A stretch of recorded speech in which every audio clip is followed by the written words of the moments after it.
நீங்கள் இங்கே என்ன கரிக்குலம் படிக்கிறீங்களோ அதே கரிக்குலம் வேற ஒரு கண்ட்ரியில் போய் படிக்கிறீங்க. இன்னொன்று வியட்நாமில் இன்னொரு ப்ளஸ் என்னன்னா, அது ட்ராபிக்கல் கிளைமேட். அதாவது சேம் இந்தியாவில் மாதிரியே தான்.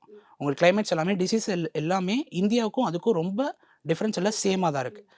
ஃபுட் ஹேபிட்டும் சேம், ஃபுட் கல்ச்சர் ஒரே மாதிரி தான் இருக்குது, சிமிலர் டு கம்பேரிட்டிவ்லி மற்ற கண்ட்ரீஸில். உங்களுக்கு டிசீசஸும் ஒரே மாதிரி இருக்குது. ஸோ நீங்கள் 95 to 99% சேம் சப்ஜெக்டை வெளிநாட்டில் போய் படிக்கிறதுக்கு ஒரு ஆப்பர்ச்சுனிட்டினா வியட்நாம் நீங்கள் சூஸ் பண்ணலாம். ஸோ அப்படி இருக்கும்போது இங்கே எம்பிபிஎஸ்னா ஒரே கரிக்குலம், நீங்கள் அதே கரிக்குலமில் தான் இங்கே எக்ஸாம் எடுக்கிறாங்க. எஃப்எம்ஜி எக்ஸாம்ன்றது இந்தியன் பேஸ் கரிக்குலமில் இருந்து தான் கொஸ்டின்ஸ் வருது. அப்படி இருக்கும்போது நீங்கள் மற்ற காலேஜஸ்லாம் உங்களுக்கு ரெஃபர் பண்ணுவாங்க, நாங்கள் நெக்ஸ்ட்டுக்கான எக்ஸாம், அதாவது எஃப்எம்ஜிக்கான எக்ஸாமை நாங்கள் உங்களுக்கு கோச்சிங் நாங்கள் ஃபஸ்ட் இயர்லேருந்து தரோம் அப்படின்னு.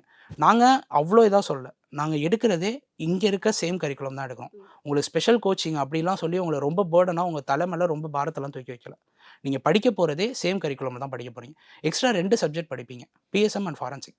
இந்த சப்ஜெக்ட்ஸ்லாம் ஸ்கீம் அண்ட் லா, இந்தியாவில் இருக்க லா வேறு, வேறு கண்ட்ரியில் இருக்க லா வேறு. ஸ்கீம் இங்கே இந்தியா ஒவ்வொரு டைமில் ஸ்கீம்ஸ் கொண்டு வருவாங்க, நம்ம மக்களுக்கு என்ன தேவைன்னு. அந்த 2 சப்ஜெக்ட் மட்டும் தான், கம்யூனிட்டி மெடிசன்லையும் ஃபாரன்சிக்கில் மட்டும்தான் நீங்கள் எக்ஸ்ட்ரா படிக்க போகிறீங்க.